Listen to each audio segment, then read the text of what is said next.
vez a un colibrí que estornudaba con las flores. Se intoxicaba cuando iba al jardín y le mareaban sus olores. Azucenas y vicarias le causaban urticaria, los jazmines y azahares, problemas estomacales. Al colibrí de tanto estornudar se le puso el piquito rojo. No pudo más y decidió emigrar con una lágrima en los ojos. Hizo un día sus maletas y se fue de las violetas de su colibrí mamá a vivir a la ciudad en un apartamento gris y todo de cemento.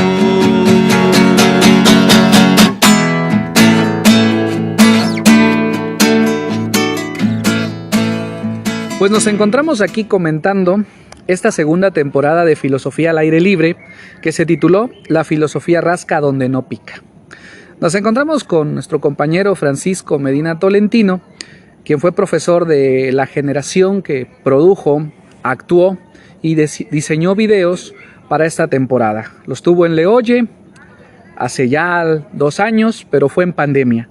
Entonces él, junto con muchos más profesores, decíamos que después de venir de un confinamiento teníamos que estar ahora al aire libre, volverle a dar a ese aire la libertad que un virus nos tomó por asalto, nos detuvo, nos encerró y nos enclaustró. También tenemos a Paulina Zárate Vergel, quien, alumna del 6º semestre de Administración de Recursos Humanos, va a darnos unas impresiones de lo que fue su video, que fue Lo Femenino. Un video que al momento tiene cerca de 260 visitas. ¿Por qué es importante el número de las visitas? Porque siendo un trabajo escolar, no consideraríamos que algo tan amateur, algo tan de niños, fuera visto por varios. Y que bueno, ojalá y se siga viendo. Muy bien, Paulina, te escuchamos. ¿Qué impresión tienes con respecto a esa actividad que se hizo con tu grupo y contigo? Pues la verdad, yo comprendí que tanto como la mujer y como el hombre son parte fundamental para dar vida. Y también comprendí que la mujer es libre de expresar sus emociones e ideas. También la mujer no necesita aprobación masculina para ser aceptada, ¿no? Muy bien, ¿recuerdas esa imagen en el árbol donde la compañera Fernanda entrega una manzana a parejas y que no tenía que ver solo con el sexo, sino que tenía que ver con la decisión? Fueron un hombre y un hombre, una mujer y un hombre. Recuerdo que también fueron 2 mujeres, también fueron 2 mujeres y un hombre, una mujer y 2 hombres, ¿no? Eso es lo que mencionas tú.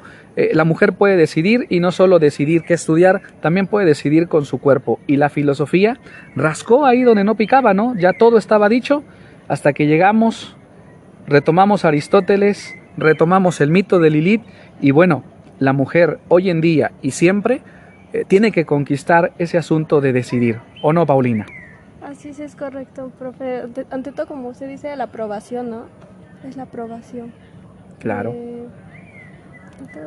Muy bien. Y así una pregunta ya más personalizada con respecto. ¿Te gustó la idea del árbol? ¿Te gustó esa idea de ese doblaje de voz de un hombre bastante fornido, fuerte, ¿no? Como fue tu profesor de filosofía, pero que esa voz fuera femenina? ¿Recuerdas esa parte? Un poquito, sí recuerdo un poquitito, pero un poquito. Fue una elaboración bastante curiosa, bastante interesante. Incluso por ahí querían trasvestir al profesor y el profesor estaba dispuesto, pero no trajeron toda la indumentaria. Pero sí, o sea, lo femenino no solo tiene que ver con la mujer, sino tiene que ver con lo femenino. El homosexual rescata ese elemento femenino que se ha querido ocultar. Entonces, ojalá y llegue un día donde la escuela, el mundo pudiera entender 2 cosas. Que somos iguales, pero que la igualdad no quiere decir que todos somos lo mismo, sino que el piso es parejo. Y la siguiente idea es que tengamos la libertad de expresarnos conforme nos sentimos y que lo único que nos puedan decir es elementos o ideas que nos ayuden a ser mejores seres y no ideas que nos hagan sentir cosas nefastas, ¿no? Entonces, muy bien, Paulina. Pasamos con el profe Francisco, maestro, próximo también a partir de aquí, igual que esta generación. Primero, ¿qué video considera usted que toca un tema relevante e importante en estos tiempos? Bueno, a mí sí me gustó mucho el video de feminismo. ¿Por qué?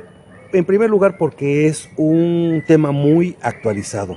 Mucha gente está discutiendo, pero me gustaría, antes de dar mi opinión, quiero que recordemos juntos qué es el feminismo. Si nosotros vamos a esa idea, lo que es el género, entonces lo femenino es aquello que ha construido la sociedad donde las mujeres, ¿cómo es que tienen que ser? Y si nos damos cuenta a lo largo de la historia, si vemos una a una todas las culturas que han habido, lo femenino o lo masculino, como es un constructo social, va variando. Incluso dentro de las mismas sociedades va variando ese constructo. Cuando hablamos de género, nos vamos a pegar a esos dos constructos, que es femenino y masculino, pero actualmente ya hay un grupo de personas que empiezan a incluir otros géneros. ¿Y por qué sí se permite? Desde el punto de vista social y lingüístico, que hay géneros, porque como es una construcción, podemos construir lo que queramos. No así el sexo, porque el sexo es la parte biológica de los individuos, y la parte biológica, vamos a ver que en esa parte biológica hay una dimensión que es gonadal, otra dimensión que es cromosómica, otra dimensión que es hormonal, y otras 4 dimensiones que no quiero mencionarlas para no aburrir. Entonces, hablar de género, podemos meter a esa palabra muchas dimensiones. En esta ocasión solo se está hablando de lo femenino, pero también hay masculino y hay dark queen y hay otras, pero al ser una dimensión, pero al ser un constructo, pues pueden entrar todas las dimensiones que escoja la sociedad. Muy bien, profe. Un tema por ahí que he venido tocando, o que en filosofía se ha venido tocando, la idea de lo religioso.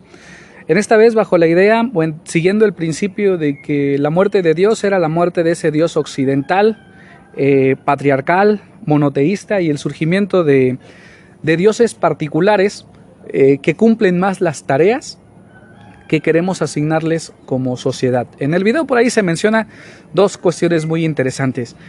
A unos alumnos que se encomiendan a Dios, en cierto sentido quizá porque no tienen confianza en que lo que hayan aprendido les sirva para la universidad. O sea, esa idea fue bastante genial. Y la otra, de un sujeto que apuesta por un equipo, pero no apuesta solo por un equipo en sentido deportivo.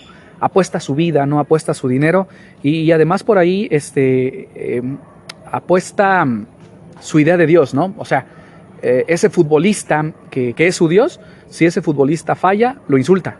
Entonces, estamos ante el advenimiento de la idea de un Dios más particular. Profe, algo ahí que... Bueno, pienso que yo en lo particular prefiero hablar de los dioses, no de un Dios. Yo sé que en esta cultura, en esta área, estamos acostumbrados a que la mayoría de la población es una población cristiana. Cuando hablo de cristiana me refiero a todas las sectas. Dentro de ellas está el catolicismo, están los testigos de Jehová, están los pentecosteses, los mormones, etc. Entonces, al ser monoteísta esta religión, pues ellos prefieren hablar de un solo Dios, pero yo pienso que deberíamos hablar de los dioses, porque vamos a tomar en cuenta que no somos los únicos individuos en el planeta. Somos una totalidad, y en esa totalidad hay otros grupos que piensan en otros dioses.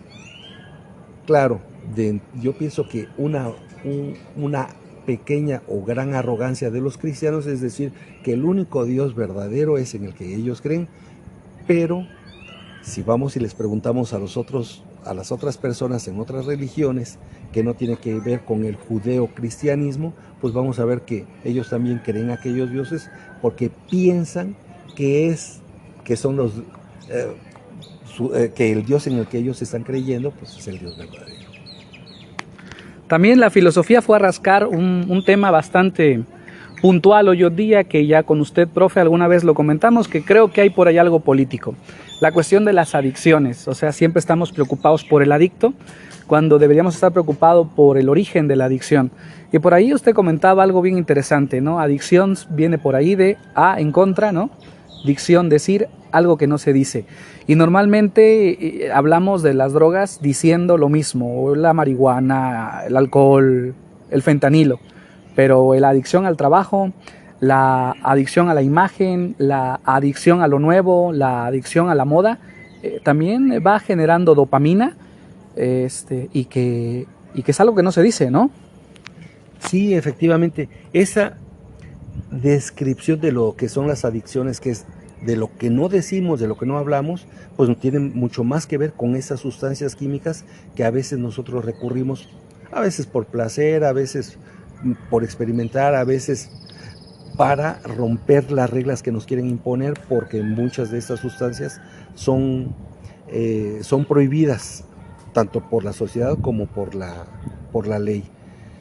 Pero sí, somos adictos a muchas cosas que a veces ni siquiera nos damos cuenta, y adicción es de aquello que no estamos diciendo.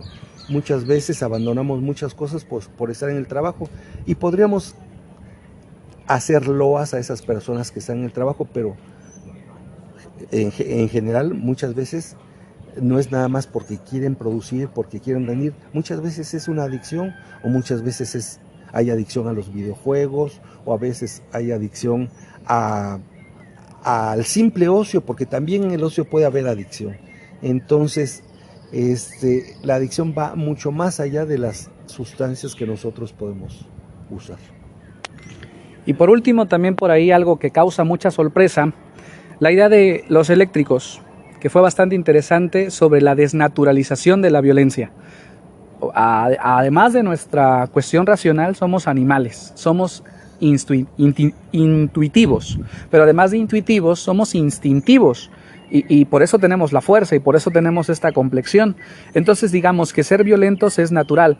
El problema es cuando la violencia acompañada del uso excesivo de la fuerza, o sea, yo soy violento por naturaleza, pero además si le agrego fuerza, ya la violencia es sobrenatural, digámoslo así. Entonces ya no es por una especie, ya no es por cuidar mi terreno, sino es por imponer una idea. Y en ese video veíamos una lucha, una pelea, una riña entre dos bandos, y que Konrad Lorenz nos propone el deporte y la risa.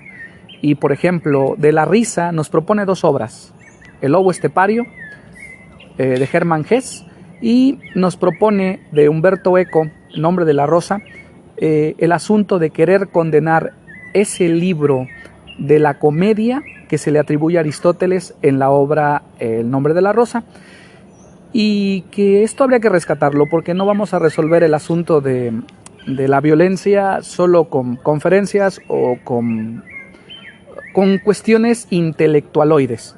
El asunto de la violencia tenemos que buscarle otras perspectivas, y Konrad Lorenz nos propone dos: el deporte y la risa. Pero no es la burla, sino encontrar en la naturaleza formas para reírnos, pero de lo infinito que es el mundo, y que nosotros somos seres insignificantes. Que a lo mejor ahí está la clave. Somos muy violentos porque nos sentimos poderosos, cuando ante la naturaleza somos seres diminutos, insignificantes, que un virus puede poner a toda la humanidad en jaque, y que todavía no podemos con él, y tampoco podremos, porque siempre mutará. ¿Algún último comentario, profe? Sí, estoy de acuerdo. La violencia es algo natural. Si entendemos que la violencia es la interacción de dos fuerzas, y esas fuerzas no nada más me refiero a una fuerza física. La fuerza puede ser verbal, puede ser psíquica. Y de ahí es de que se deriva lo que es la violencia psicológica, la violencia verbal o incluso la violencia física. Entonces, en esa interacción de dos fuerzas donde una trata de subyugar a la otra, a eso es lo que es violencia.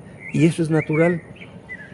Y nada más que con el contrato social, según Rousseau, viene, a mí me gusta mucho esa obra porque nos va describiendo de que nosotros como somos seres gregarios, tenemos que vivir juntos y tenemos que vivir bajo ciertas normas para poder subsistir, porque si nosotros no viviéramos bajo esas normas, por nuestra misma violencia que es natural, pues nos iríamos acabando, iríamos sometiendo a los demás o los demás nos someterían y pues esta vida sería mucho más difícil de lo que actualmente es. Muy bien, y también por ahí un poco de Hobbes, ¿no? De lo que ha mencionado. Pero por último, Paulina, ¿le recomendarías tú a próximas generaciones trabajar algo así? ¿Filosofía al aire libre? ¿Y por qué? Sí, la verdad sí, porque así aprendes sobre varios temas nuevos de la filosofía, ¿no? Que vienen como desde la raíz de la filosofía. Claro, la filosofía es al aire libre, no puede ser de otra manera. Todo lo contrario es jugar, pero jugar mal, porque también el juego en los niños es serio. Pues muchas gracias a la generación que se va, muchas gracias a estos grupos, y lo que sigue después de este comentario es para ustedes. Muchas gracias.